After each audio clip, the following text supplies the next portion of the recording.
Look how cute my Spider-Man berry came out. Oh my god, he's a cutie or whatever. I also feel like I found the perfect shade berry for this, so let me show you guys how I made my Spider-Man berry.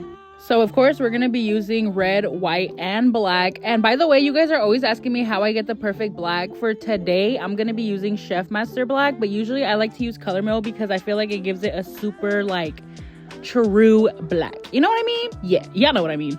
But anyways, I like to start off with the eyes. I feel like it's easier for me instead of doing it the other way around.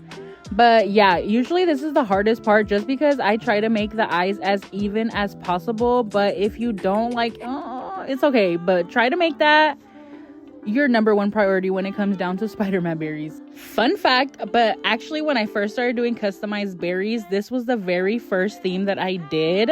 Look at how I used to make them, you guys. I'm still so proud of this set. So with the black, I like to go around the eyes, and then I usually do 4 lines to do my webs, and then I start doing my web basically. I think they came out super cute. This has to be one of the easiest beginner berries. So if you guys go ahead and try this out, please tag me because I want to see it. And in my opinion, the thinner the hole in the bag, the better the web looks. So yeah, do that. And tell me if my little Spider-Man did not come out super cute. All right, bye.